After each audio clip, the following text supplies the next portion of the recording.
Good afternoon, and thank you all so much for being here as we are prepared to give you an update on the cyber incident, as well as a couple of things we will add on, as weather and the like, sewage and water board, just some basic updates that we would like to share using all of our time really wisely. First being is that the plan for recovery, it is working. You're going to learn more about that, hear more about that from our IT director, and you should also understand that it's a priority for me and my team that we see, that our people see, meaning all of our residents see government working. It's very important. So we're not wanting to abandon just the daily work. We're making sure that we're leaning forward and we are producing and providing results on the street as best we can. I've directed all department heads again to make that happen. Continue to work manually where necessary, but also getting things done. In addition to that, I want to be able to say in terms of our outward-facing governmental agencies or departments where residents are seeking our help, that we really are not only a city of yes, but we're working to get to the yes and not just saying no because of this situation that we are in. We continue to work in a unified command structure, and what that means is that not only with the city's IT department and team, but that's also with other city agencies, public agencies, of course, the National Guard, FBI, all of our federal partners, as well as state partners continue to be on the ground with the city of New Orleans. We'll learn more about this as we move through this press conference, and I'm going to start with an update from our director, Kim LeGroux. And Kim, come on up. Chief Information Officer. Thank you, Mayor. Good afternoon. Our update at this point is the forensic investigation into our cyber attack is still ongoing. Our agents are still collecting information and determining the root cause of our attack and whether or not any data has been compromised. From what we know, we are confident that the data that we have is recoverable, and the disaster recovery plan that the city has designed is actionable. That means our strategy to recover our data and return systems to normal is working. We don't have a complete timeline of when that will happen, but we are confident that the approach that we're taking and the work that we're doing will be successful. That is very important. Until then, we have a communication strategy, which is our city phones are working, so you can contact our city agencies, and we are disseminating information to our departments, to our city employees, and the public as effectively as we can at this time. Beginning tomorrow, we will have over 50 volunteer state agents and government partners on the ground recovering our assets, our computers, and effectively building a new and safe environment for the city. That is going to be a tremendous lift. We have over 4,000 computers in our environment and about 100 sites to reach, but we have a plan and we will begin executing tomorrow. Okay, thank you so much. And you know that we will have Q&A after this to address any further questions or clarifications that you will need, but we'll keep moving. Lieutenant Colonel, I'm going to ask to come back up Stephen Durrell to give us an update from his perspective. Okay, thank you, Mayor. Thank you, Colonel. Okay, good afternoon, everyone. I'm Lieutenant Colonel Steve Durrell with the Louisiana Army National Guard. We're part of a cyber response team that was formed after the creation of the Cybersecurity Commission back in 2017 by Governor John Bell Edwards. Our team is on the ground assisting the mayor's IT staff. We are working with state police, with the OTS, and other agencies. We have an aggressive plan to assist the city in recovering as quickly as possible. We're taking the necessary steps to make sure that all their systems come back online and that everything will be operating as it was before the attack. Pending any questions, I'm set, Mayor. Thank you so much, Colonel. So we're going to keep our updates moving, and we will now go to our Director of Homeland Security, Mr. Colin Arnold. Thank you, Mayor. Good evening.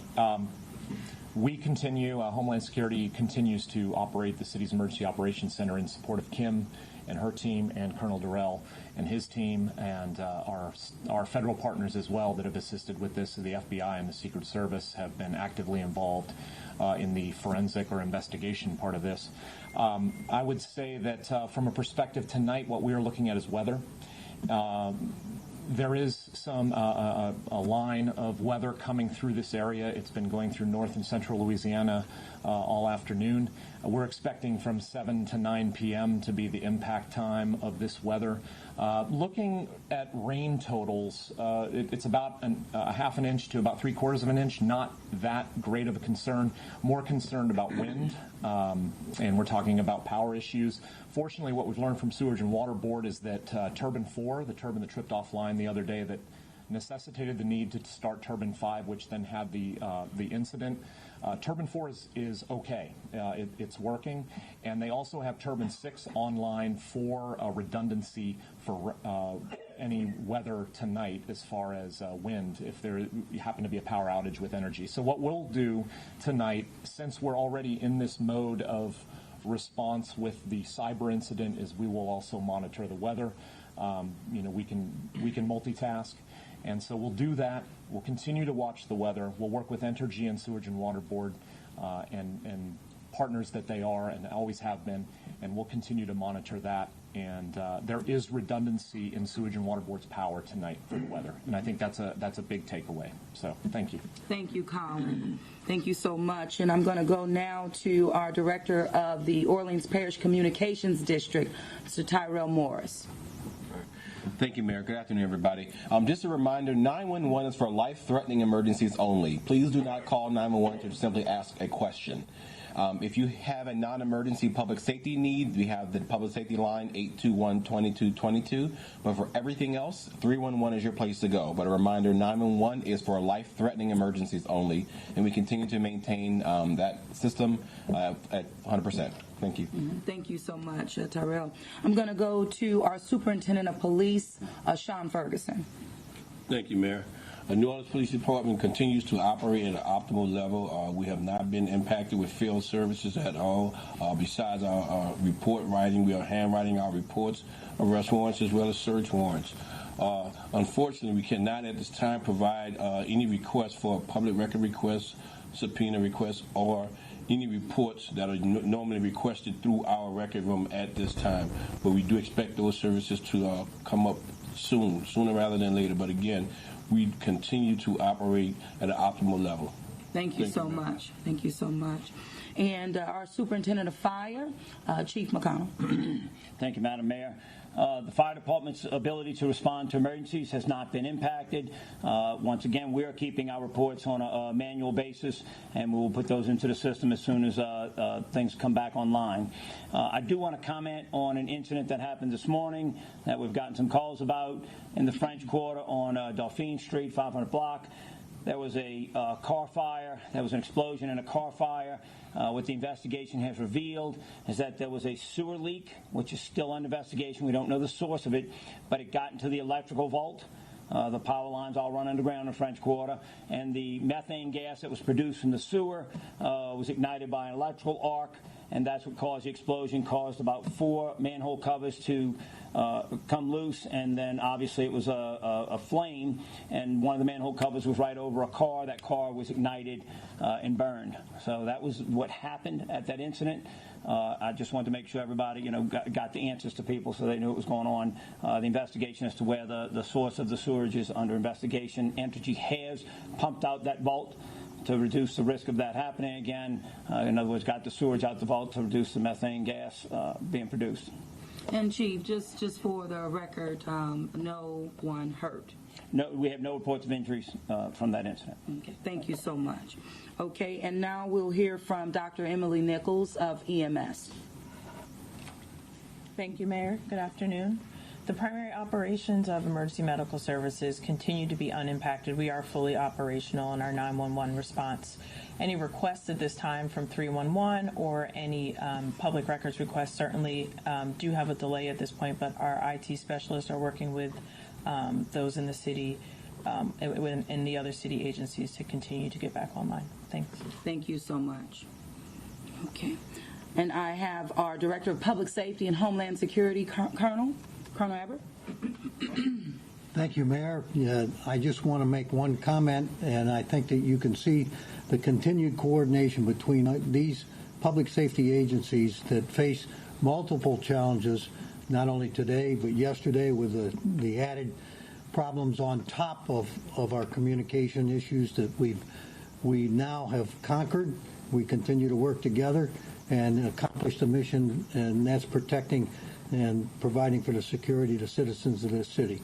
Thank you. Thank you so much, Colonel.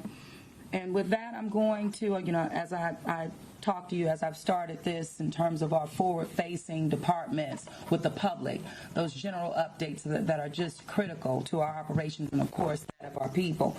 Zach Smith, our Director of Safety and Permits. Thank you, Mayor. Good afternoon. Just wanted to remind the public that the Department of Safety and Permits is open for business as usual. We're answering the phones, we're issuing permits, we're taking in new permit applications, we're conducting inspections in the field. We've released utility meters today. We will continue throughout the week. We are not affecting the public in any way as related to the outcomes. Obviously, the process is a little bit different as we've had to manually enter things, we've had to manually check things, but we have had a very healthy number of folks come in and foot traffic, a lot of phone calls. We believe we've been able to respond to all those adequately. I wanted to run through a couple things related to if you need to get us and you cannot remember any of the phone numbers I'm about to rattle off. 311, you can always call 311 and they can create a ticket that we will be able to see and get back to you. But for any school bus or taxi or other ground transportation related issues, 658-7170. For building questions or building inspections, 658-7130. For mechanical inspections or mechanical questions, 658-7153. And lastly, for electrical inspections or electrical questions, 658-7145. And again, if it's just easier for you, you can't recall that, 311, you can do that. They can create a ticket and they can get to us. But again, we are open. We have been processing every type of permit. We've been processing every type of utility release, and we're ready to help you with anything you need. Thank you. Thank you so much, Zach. And also, I'm going to have, excuse me, our Chief Financial Officer just come and give you an update as well, Norman White. As we said last week, our financial systems are strong. Most of our items are all cloud-based, so they're secure. Our banking information, all those are within hand. Moving forward, clearly our Treasury Department is open for business. You can still come in and make your payments. In addition to that, our Revenue Office, same way. You come in and make payments. You can also do it via Line of State website, making those payments. Also want to note that payroll activity will occur as normal. We have a process in which that will be moved forward.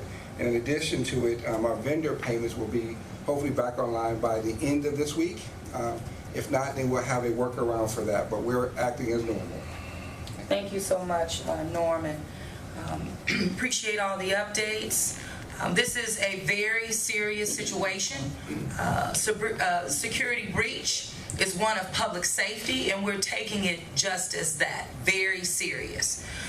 We know that this is not only the new normal, but it is a priority for the administration to invest in our infrastructure, and that includes cybersecurity, as we have said over and over again.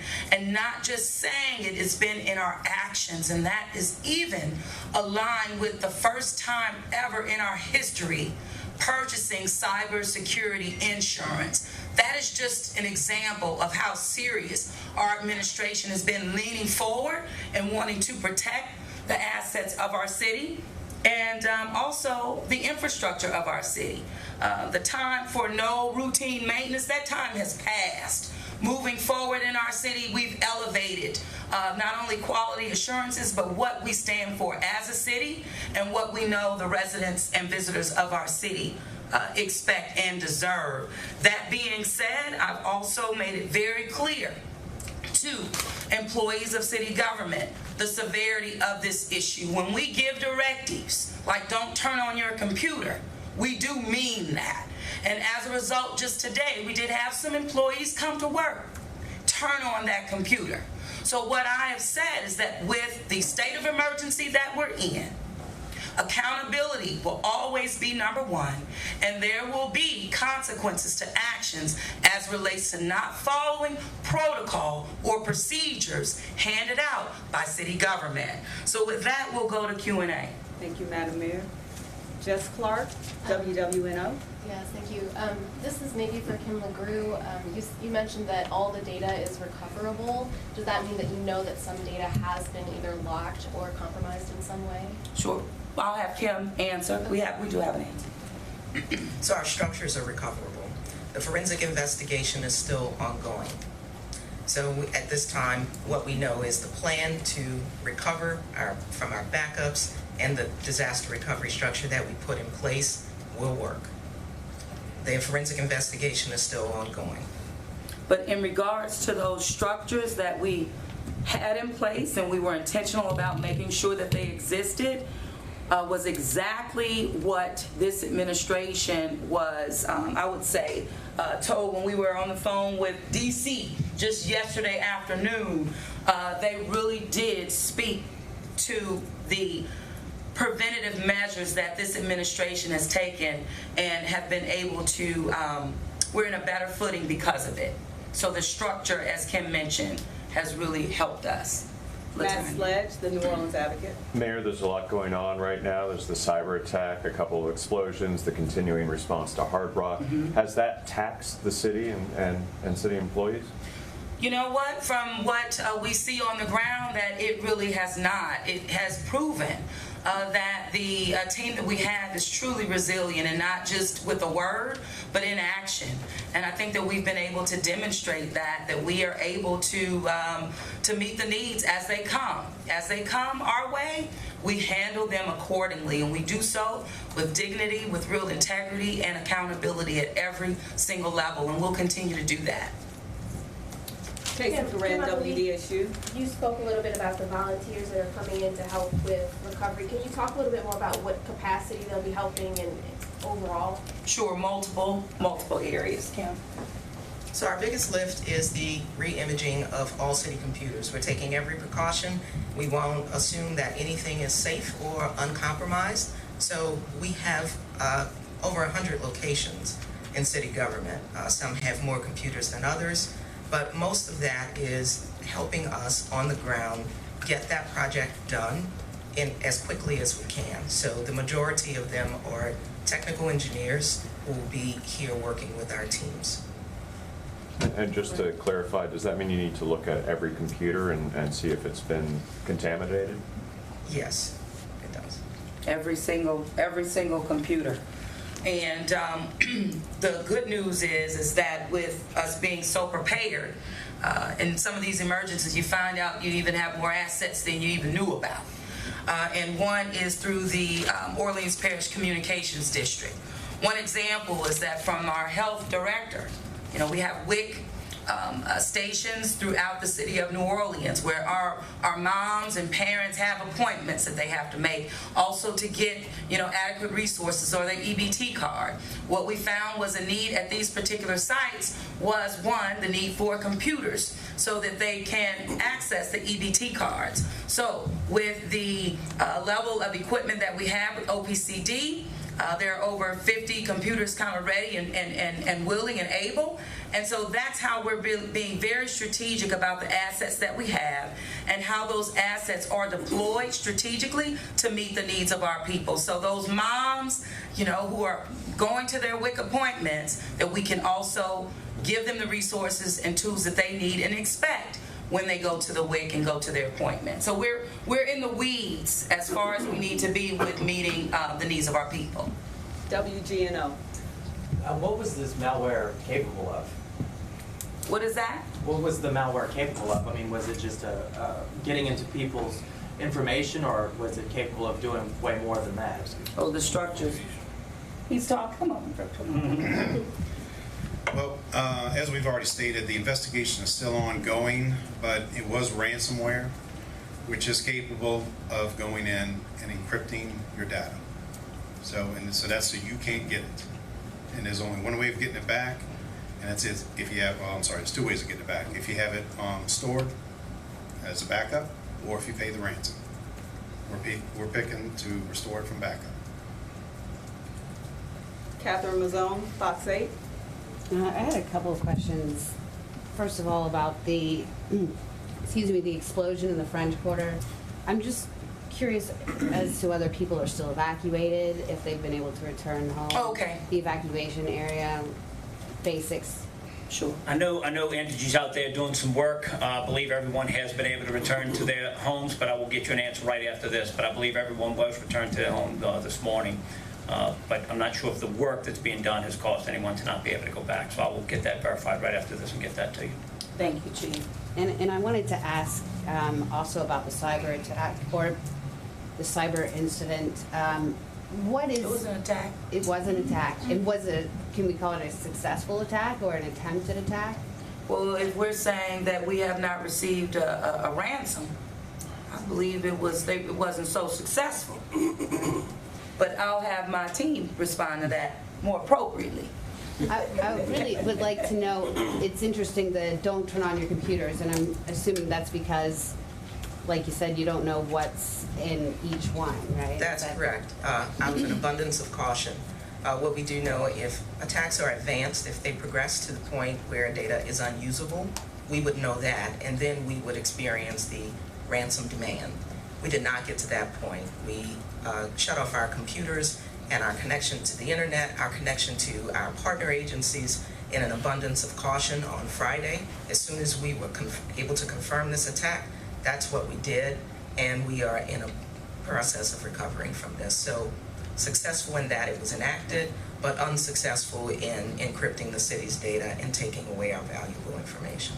Exactly, and one of the directives that we've had to make, for example, is that we have heard several, employees say, "Oh, I backed up my computer right before I cut it off," and I have, and we're like, no, we don't want that thumb drive. That will not re-enter our newly, environment that we are building. So this is very serious, and we're just we're taking it very serious because it is. You said newer and better. I remember you saying that you're making improvements as well. Yes, I mean we're having to build a new environment, right? And so making sure that it will be, sustainable, and we will continue to maintain that environment as we have to do with any infrastructure. So it's not a time you just pull back. You continue on that path and trajectory.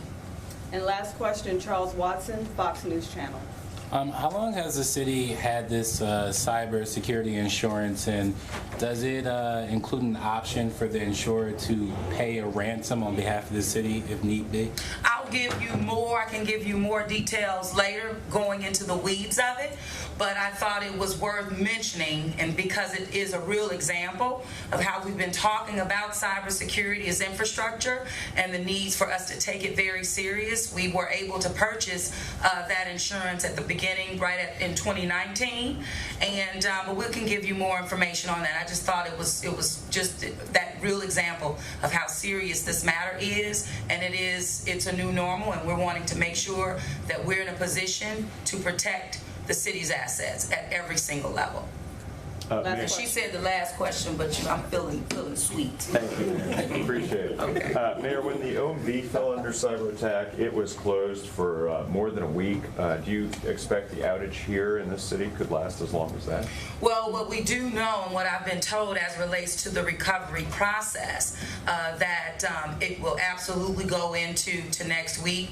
But we're telling our people to act like we're going to be in this manual mode through the end of the year. Not that that is the case or will be the case, but we need to get it in people's minds. Hey, we need government to function and to operate, and we have to be creative at every level and pace to ensure that we deliver on that to our people. Anything to add? Okay. All right. Well, thank you all so much, and who dat?